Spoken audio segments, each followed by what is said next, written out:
The slowdown is upon us, and the struggle is beyond real. We're talking about that on this segment of the Gig Geezer.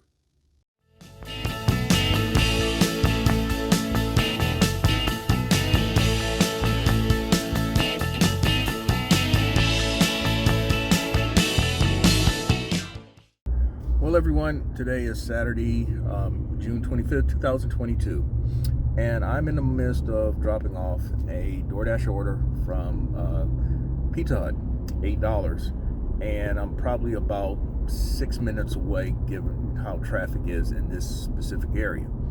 And in the last couple of days, I have run into other drivers, or I've made conversation with other drivers, something that I normally don't do though, but it just so happened that the drivers whom I have spoken to, and there's been three of them, two guys and a lady. In fact, one lady is just a few minutes ago, and I hope I'm not telling her business or anything like that though, but the conversation has been about how we've noticed how, at least in this market, the Columbia, South Carolina metropolitan area, it's like the wheels have fallen off. I mean, I've noticed it since, I want to say, Wednesday of this week, starting with the first half hustle. In that, man, it's been brutal. It's really been brutal. My first half hustle, in fact, a recent Gig Geezer segment was on Wednesday, June 23rd, and I shared at that time how the first half hustle was in the $80 range. It was $84, in fact, as memory serves me correct. Yet somehow I managed to finish at about $214 that day. Put it all together in the evening hustle. Then turn around, had actually same result Thursday, and then yesterday, Friday, basically the same thing. In fact, the last 2 days, the first half hustle ended in the $70 range. Yesterday it was $72 first half hustle, and I'm talking about being out there 4.5, almost 5 hours. Brutal. And yet somehow I'm almost resigned to say almost miraculously finished at about 210, 220 both of those days as well. One guy is saying that the earlier hours are horrible now, and I'm almost inclined to agree with him that the early hours are almost the earlier hours are a struggle now, at least in this market. Now, I recall back in 2019, what I used to do was I went out not in the early part of the day. I went out later. In fact, I almost worked DoorDash and at the time Postmates as if I did rideshare. But I'm out here right now, and this is normally a time window that I'm normally out, and I'm not seeing what I am used to seeing. And this is what everybody else is saying. I'm not seeing what I am used to seeing. What I also found out in the conversations that I had with other drivers is that a lot of folk are making pretty decent money doing gig economy work, and that's a good thing. While I've been making over 6 G's a month in 2022, and for that matter, basically since January 2001. There are drivers who are making over $4,000 a month. Some are making $5,000 a month. So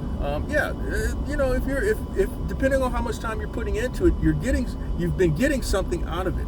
But now the question is, how do you really get through the really, really bad slow times? What do you do?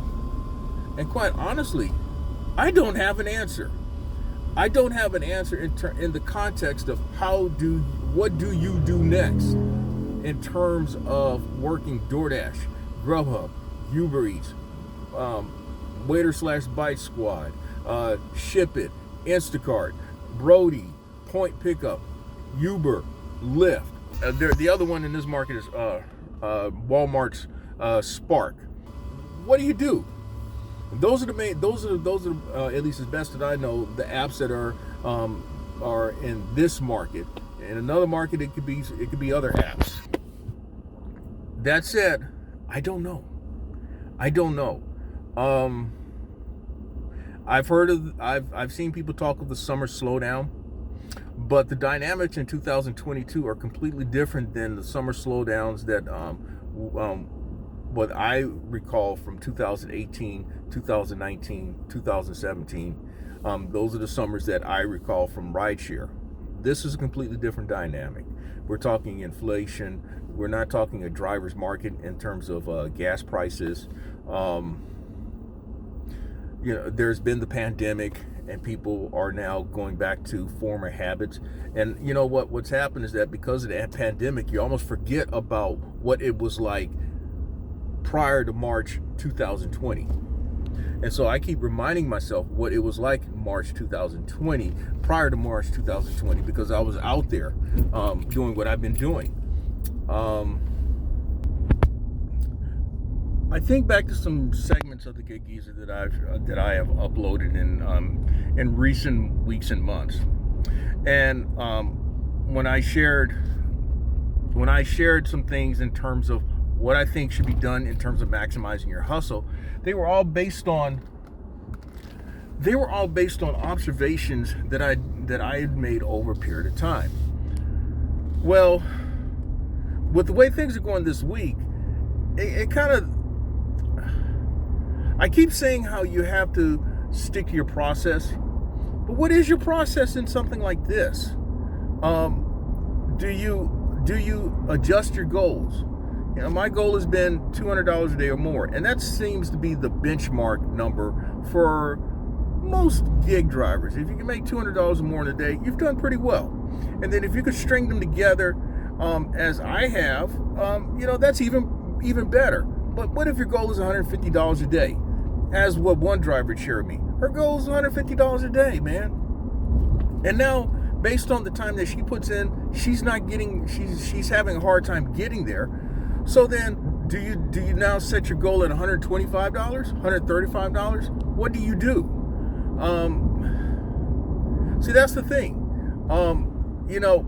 When you want to set realistic goals that can be accomplished, okay? But then if you start lowering your standard, are you being realistic that way?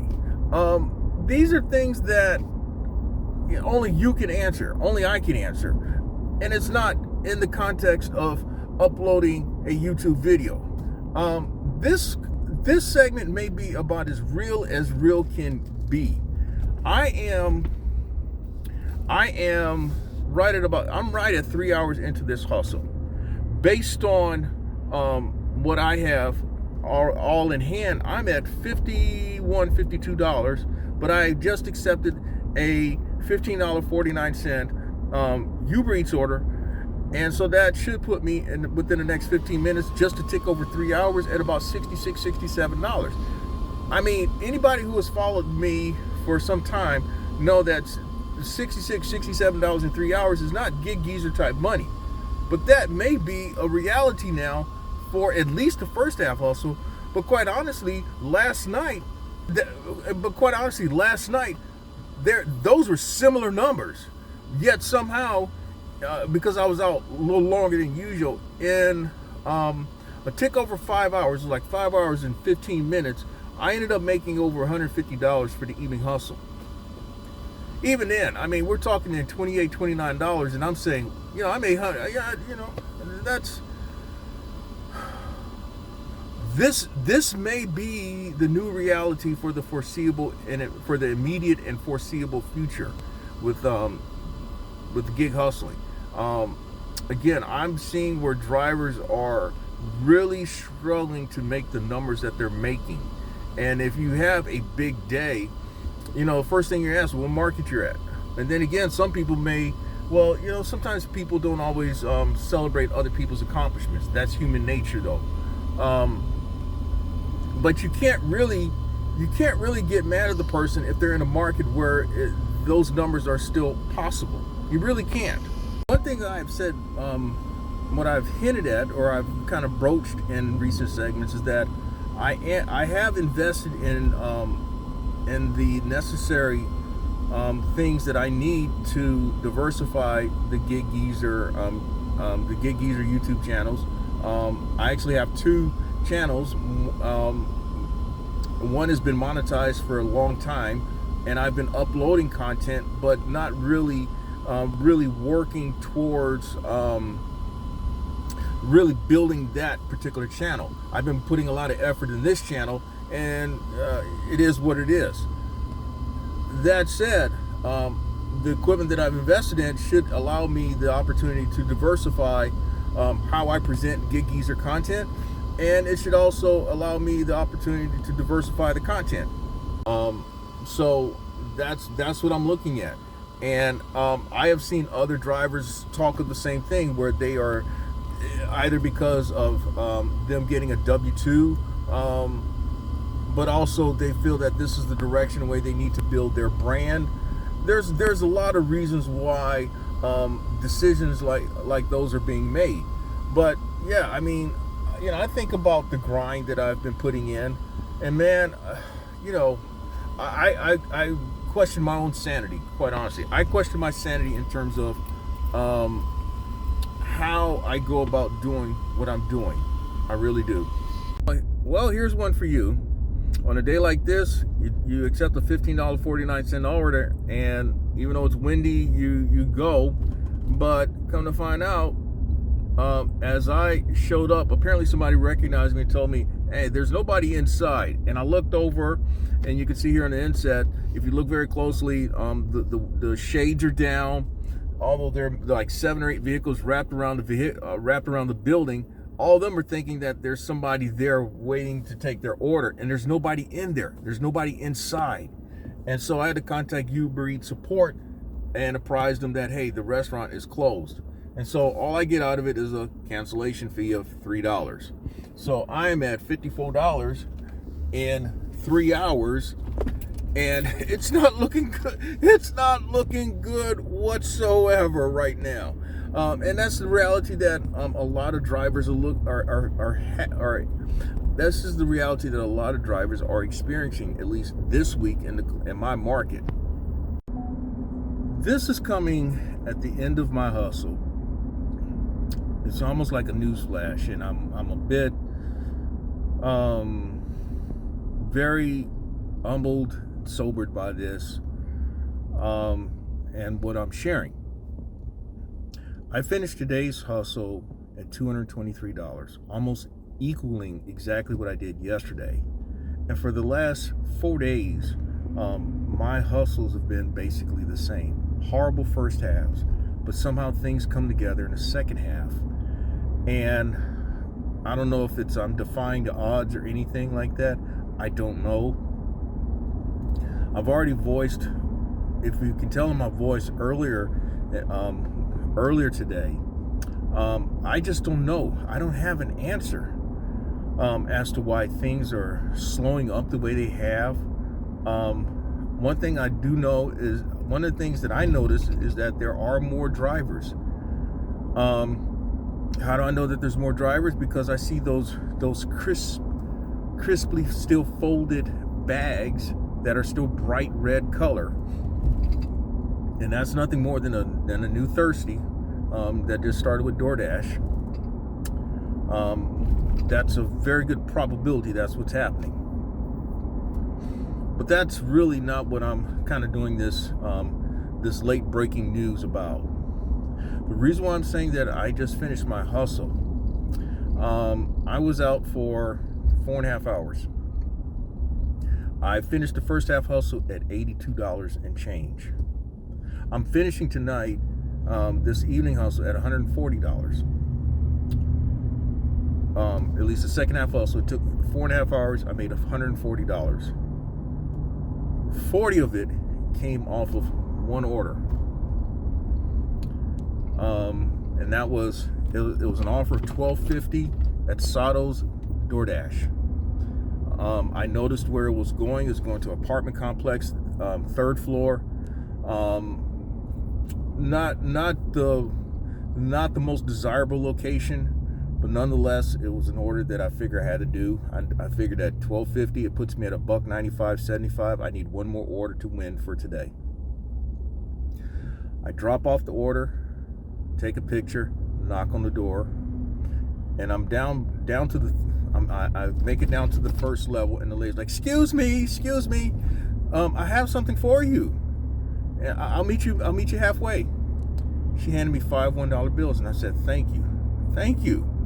Because number one, the order paid $15.50, which put me at $198.75. And the $5, like I told her, that made my night. Thank you. And so I figured I won. So then I get to my truck, and I'm driving out. I get to the end of the driveway. I'm about to turn out of the driveway. I get a phone call. She's like, you haven't left yet, have you? I'm like, well, I just turned out of the driveway. I've got I got something else for you. And I'm driving back, and she's waving at me. She has both her son and her daughter with her, and she says, and she had the daughter to hand me, this is what I really wanted to give you, and she handed me a $20 bill on top of that. She tipped me on top of what the order paid, $25, bringing my total to $223.75 for today, and it's got me over $1,200 for the week going into the Sunday hustle.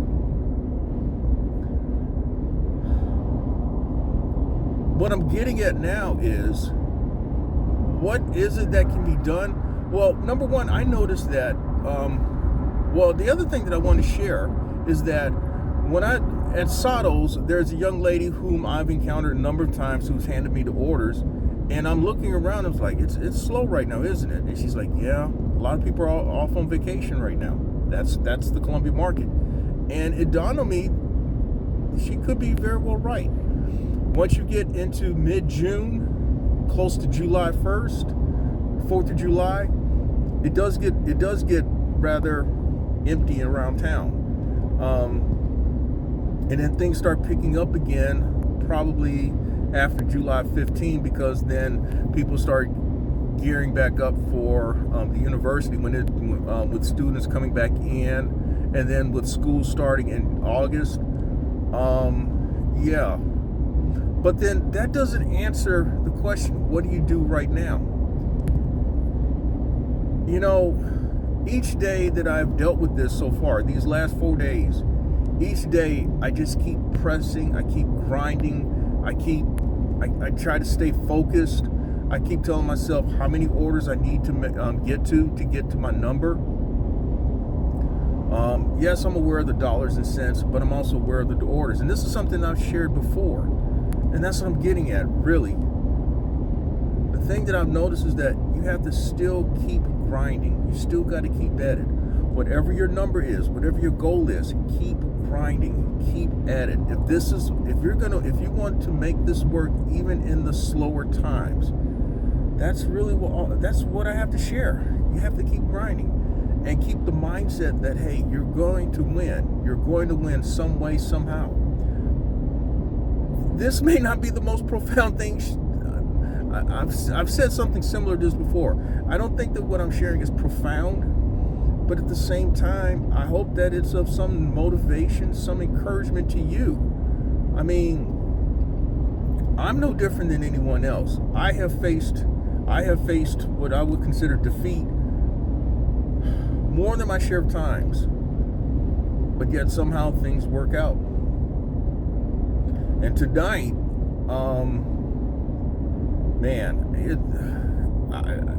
I'm almost lost for words, and I supposedly have a knack for words, both in the written and verbal form. But I'm almost at a loss for words because of just my making contact with drivers of late, and they're all sharing the same type of story.